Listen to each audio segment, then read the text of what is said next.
Tuhan tidak terlalu mementingkan apa yang sudah terjadi itu, bahkan kalaupun itu berat sekalipun. Tetapi yang sangat diharapkan oleh Tuhan adalah memulai, menjalani kehidupan sebaik-baiknya, menggunakan momen, waktu yang ada, mengisinya dengan sebaik-baiknya untuk merencanakan masa depan yang lebih baik. Seperti Paulus katakan, bukan lagi saatnya untuk terus mengingat apa yang sudah terjadi, tetapi saatnya untuk berlari. Saatnya tidak lagi menoleh ke belakang, tetapi memusatkan perhatian ke depan.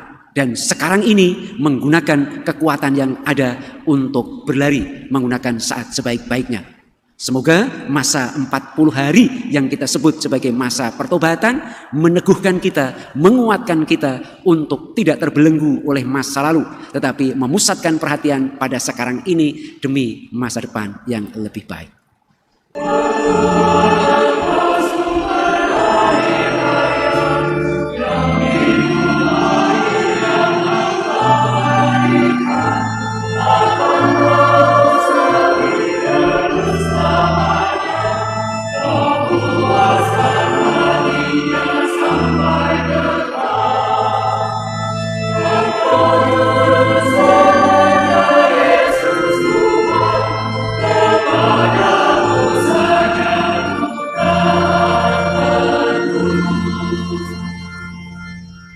Dalam nama Bapa dan Putera dan Roh Kudus.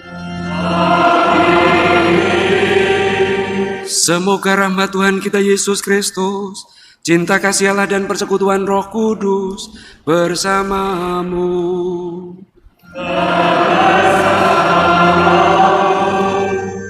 Saudara dan saudari terkasih, hidup itu serangkaian peristiwa yang sudah terjadi, yang sedang terjadi, dan akan terjadi. Mengenai apa yang sudah terjadi, pastilah kita tidak mungkin menghapusnya. Tetapi kita dapat berubah dalam menyikapinya. Marilah kita sadari, marilah kita akui betapa banyak kesalahan di masa lalu. Kita serahkan kepada pengampunan Tuhan, sehingga kita layak bersatu hati dalam perayaan syukur, dalam perayaan penyelamatan ini. Saudara dan saudari terkasih, agar orang tidak terbelenggu akan masa lalunya, agar orang terbebas dari apa yang sudah terjadi, dan kemudian dapat menikmati hari-hari ini, dan dapat memikirkan masa depannya dengan jernih, maka orang-orang bijak itu selalu berkata, ingat, masa lalu itu adalah kenangan, sudah tidak nyata lagi. Bahkan dikatakan lebih lanjut, sekalipun masa lalu itu indah, seindah-indahnya masa lalu itu ibarat sebuah villa. Anda boleh sesekali mendatanginya, tetapi jangan pernah tinggal di dalamnya. Artinya, jangan menghidupi masa lalu itu. Jangan terus mengenang, terus membiarkan diri dipengaruhi dan bahkan ditentukan oleh masa lalu itu. Karena dengan demikian orang betul-betul bisa terbelenggu, sehingga tidak bisa menikmati yang sekarang ini, apalagi untuk memikirkan masa depannya. Anda dapat membayangkan demikian. Anda bersama dengan teman-teman bergembira ria, tertawa, dan menghadapi makanan yang lezat.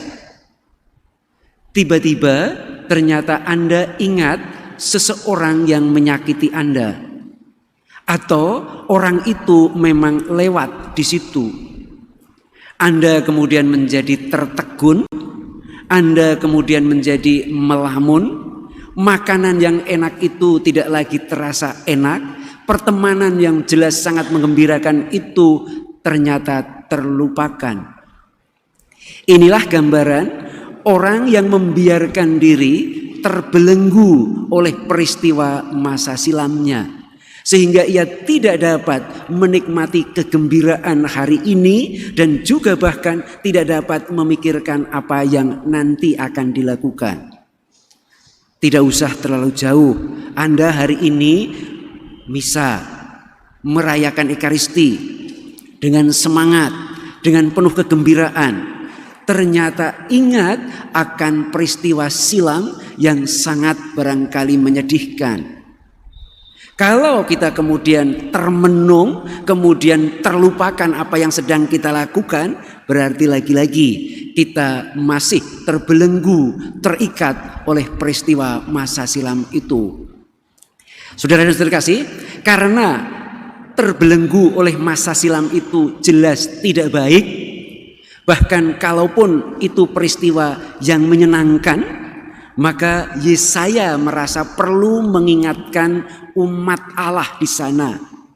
Jangan hanya mengingat-ingat peristiwa silam yang hebat itu. Jangan terus-menerus engkau terus mengingatnya itu.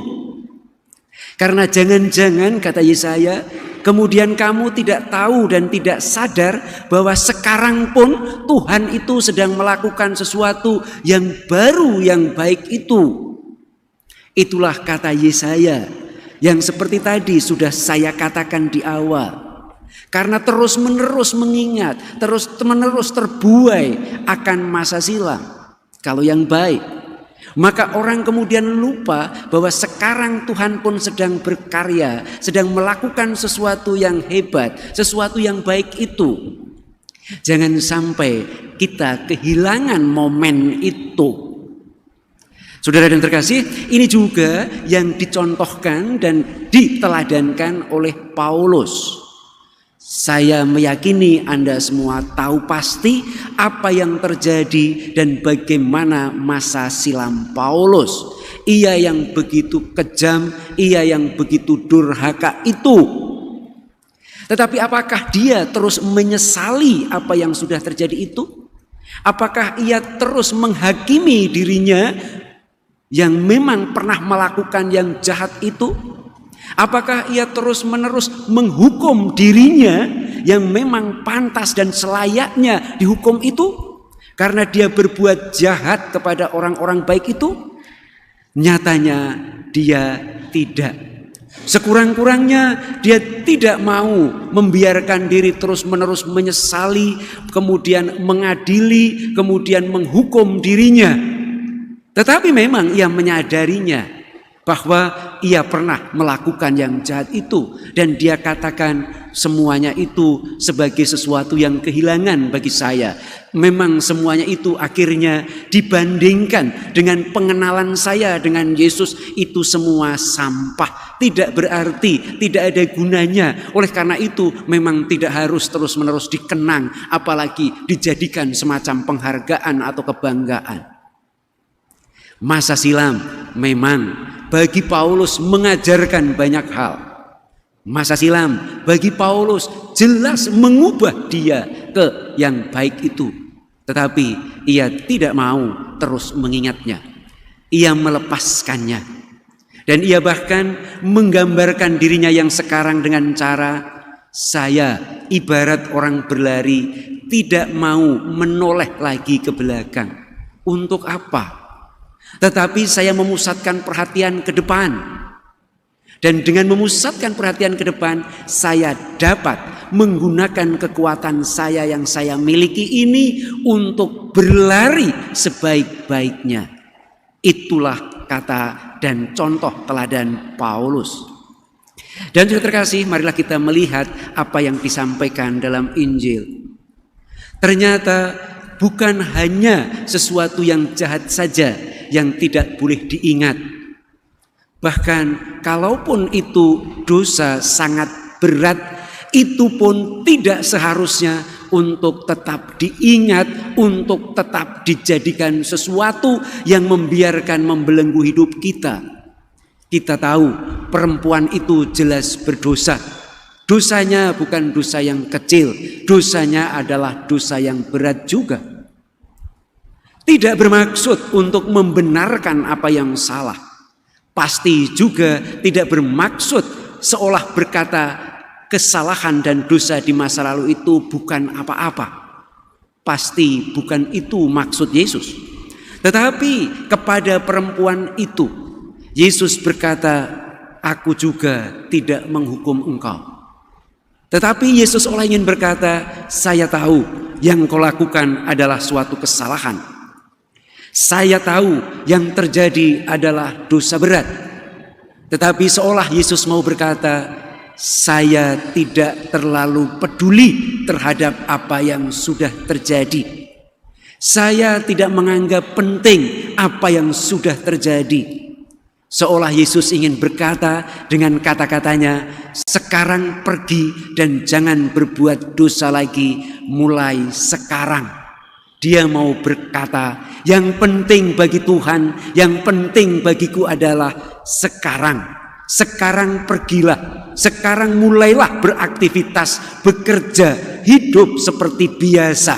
Tetapi jangan berdosa lagi, jangan lakukan yang sudah terjadi itu. Jadilah baru, jadilah orang yang lebih baik itu mulai sekarang. Saudara dan terkasih, betapa banyak orang yang sampai masa tuanya masih belum juga bisa melepaskan masa lalunya, terutama kedosaannya. Betapa orang terus-menerus untuk mengingat, untuk menyesali, dan juga untuk terus menghakimi, bahkan menghukum dirinya sendiri. Bahkan menarik perhatian, ada orang yang masih juga merasa belum nyaman kalaupun sudah mengakukan dosanya kepada Tuhan. Padahal kita percaya, padahal Tuhan tidak terlalu mementingkan apa yang sudah terjadi itu, bahkan kalaupun itu berat sekalipun. Tetapi yang sangat diharapkan oleh Tuhan adalah memulai, menjalani kehidupan sebaik-baiknya, menggunakan momen, waktu yang ada, mengisinya dengan sebaik-baiknya untuk merencanakan masa depan yang lebih baik. Seperti Paulus katakan, bukan lagi saatnya untuk terus mengingat apa yang sudah terjadi, tetapi saatnya untuk berlari. Saatnya tidak lagi menoleh ke belakang, tetapi memusatkan perhatian ke depan. Dan sekarang ini menggunakan kekuatan yang ada untuk berlari, menggunakan saat sebaik-baiknya. Semoga masa 40 hari yang kita sebut sebagai masa pertobatan meneguhkan kita, menguatkan kita untuk tidak terbelenggu oleh masa lalu, tetapi memusatkan perhatian pada sekarang ini demi masa depan yang lebih baik. Amin.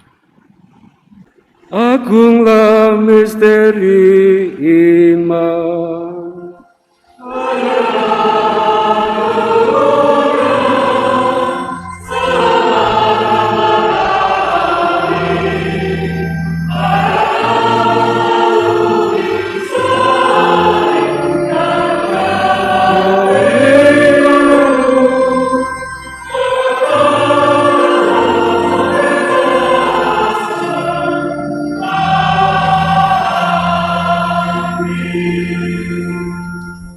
Tuhan bersamamu.